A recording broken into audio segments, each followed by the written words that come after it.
দেখেই বোঝা যায় একসময় এ জায়গায় প্রবাহমান খাল ছিল। অবৈধ দখলের কারণে খালের অস্তিত্ব বিলীন হয়ে গেছে।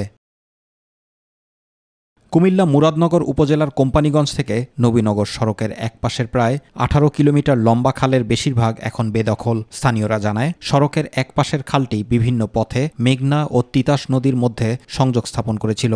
কোম্পানীগঞ্জ ও গাজীরহাট এলাকার ব্যবসায়ীদের প্রাণকেন্দ্র ছিল এ খাল। এদিক দিয়ে পানির রাস্তা ছিল, সবকিছু ছিল। এখন এই পানির রাস্তা বন্ধ হতে হয়তো মনে করেন দোকানের অসুবিধা হয়। খাসের জায়গা আর মালিকানা জায়গা দুটোটা মিলে বিল্ডিংটা ওঠানো হয়েছে। যত খাসের জায়গা আছে ওইগুলা বের করে অবশ্যই তাদেরকে উচ্ছেদ করতে হবে, আমরা এটাই চাই। মাইটিভির অনুসন্ধানে দেখা গেছে, বাখরনগর, বাঙ্গোরা, করুইবাড়ি, গাজীরহাট খাল দখল ও ভরাটের কারণে বন্ধ হয়ে গেছে কোম্পানীগঞ্জ বাজার সহ বিভিন্ন এলাকার পানি নিষ্কাশনের ব্যবস্থা। তাছাড়া দেখা গেছে, শ্রীকাইল ইউনিয়নের আটখোলা বাজারে খাল দখল করে নির্মাণ করা হয়েছে বহুতল ভবন। ফলে সামান্য বৃষ্টিতে তৈরি হচ্ছে জলাবদ্ধতা, হুমকির মুখে কৃষি জমি। এখন কোনো নৌকা চলবে দূরের কথা, আমাদের পানি সরতে পারে না, এরকম ব্যবস্থা হয়েছে। এই খালগুলো ভরার তারা কোনো অধিকারী ছিল না।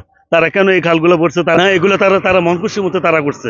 এদিকে বেদখল খাল উদ্ধারে কঠোর পদক্ষেপ নেওয়ার কথা জানিয়েছেন জেলা প্রশাসক। যদি এরকম সরকারি কোনো জায়গা, সেটা খাল হোক আর এমনি নর্মাল জায়গায় হোক, এটা আমাদের নলেজে আসলে উচ্ছেদ কার্যক্রম নর্মালি পরিচালিত হচ্ছে অলওয়েজ, এবং এটাও আমরা এখানে উচ্ছেদ করব এবং প্রয়োজনের সামনে আমাদের কাবিঘাট টিআর বরাদ্দ এসছে, এটা দিয়ে কাজও হবে। কৃষকরা যেন পানির ব্যবস্থা পায় সেই ব্যবস্থা আমরা করব।